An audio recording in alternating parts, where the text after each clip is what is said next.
Your first off-road experience on your e-mountain bike can be pretty daunting, especially when you rock up at a trail centre just like this one. Which trail do you actually choose? Well, today, taking a look at exactly that.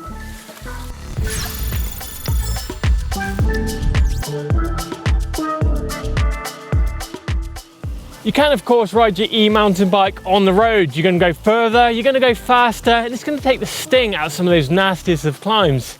One thing you might struggle with is hitting the speed limiter. You're going to have to dig a little bit deeper, but it's a great workout. Another downside is that you might have to share the ride with a bit of traffic. But if you want to escape the traffic, it's time to hit the fire roads. Fire roads are a great way of getting off the tarmac and getting off-road. Now, most e-bikes are going to be capable in this situation, from the hub drive bikes to the more capable e-mountain bike. It's amazing the amount of riding you can actually rack up on these fire roads. If you've got a big network of it, you can absolutely smash it out. Now, another great thing about fire road riding is that you're going to escape from the mud and all those technical trail features. A lot of the fire roads are all going to be surface. They're a great way of getting out there.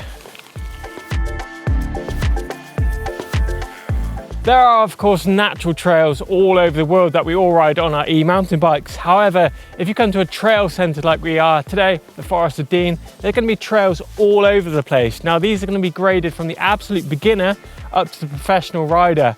At the trail's head, you're going to find an information board that's going to display all that important information from trail grading, contact numbers, and things like that. So take a look at this before you hit the trails. Now, as I mentioned, all these trails are going to be graded at trail centres. Now, here at the Forest of Dean, they've done it in small, medium and large. Now, this is going to be equivalent to your green and your blues, this is going to be your reds, and this is going to be your blacks, all the pro line stuff. Check the trail centre boards to make sure you know the distance and the elevation of the trail you're going to ride, and that you're confident of going the distance and it's within range of your battery and your riding skills.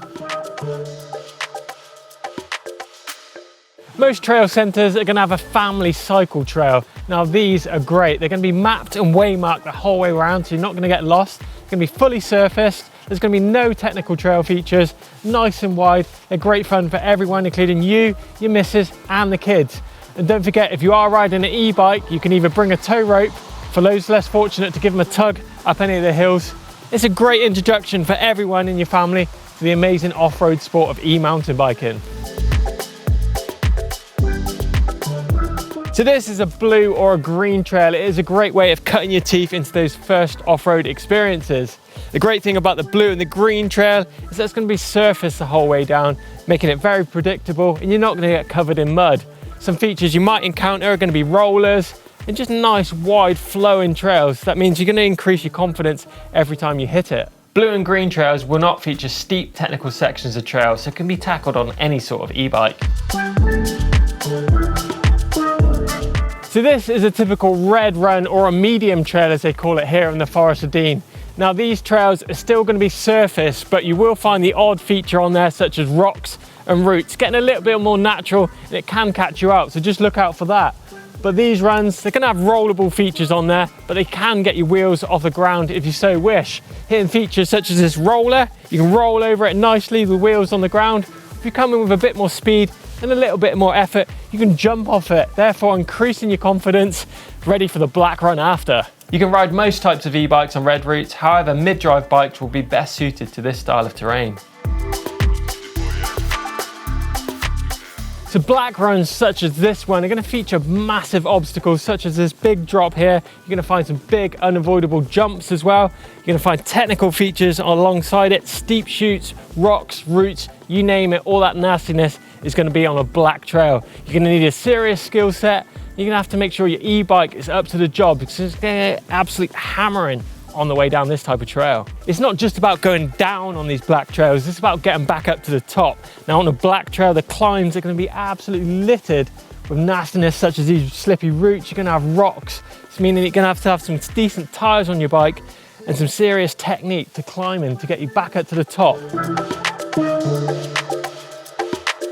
You might use your e-bike as a personal shuttle when you're downhill riding. Now, it is a great tool from getting from the bottom of the hill to the top as fast as possible with minimal effort, meaning you're saving all that energy to smash it down the hill rather than slogging your way up. Now, they're great on the way down because the e-bike weighs a lot, it has a lot of grip, and the suspension works amazing on the way down. Needless to say, if you're hitting a trail centre, make sure you're on the right trail to suit your skill level. Your e-mountain bike is the ultimate piece of kit for those big adventure rides. Miles up in the mountains or high up in the hill, the e-mountain bike can do it all. 20 miles or 200 miles, the choice is yours. The e-mountain bike can literally do it all. With the right planning and kit in your bag, it can be some of the best riding you'll ever do. Get an adventure planned and smash it out this summer. So the e-mountain bike is the perfect tool for getting those multiple runs in on those big hitting freeride lines. The Vision line at Revolution proved that recently, where I could dissect each part of the course piece by piece, jump by jump, working out the speed for the next hit. The elevation of the climb was a perfect angle for e-bikes too. It means you get back to the top in a matter of seconds rather than pushing your bike back up to the top getting tired. On the e-bike, the breather was on the ride back to the top. I was fresh, ready to hit the line once again, and I think I smashed that line out around 40 times. So a few more tips for you is just to make sure you're riding that trail that is definitely suitable for your skill level. If you are attempting to take that next step up the ladder of progression to maybe a black run, something like that, it's vitally important that you walk the line first and check out all those features. But let us know down in the comments box below if you're a blue, a red, or a black line rider. Love to hear from you guys. Don't forget to give us a thumbs up if you enjoyed it. Don't forget to smash the globe in the middle of the screen to subscribe to EMBN.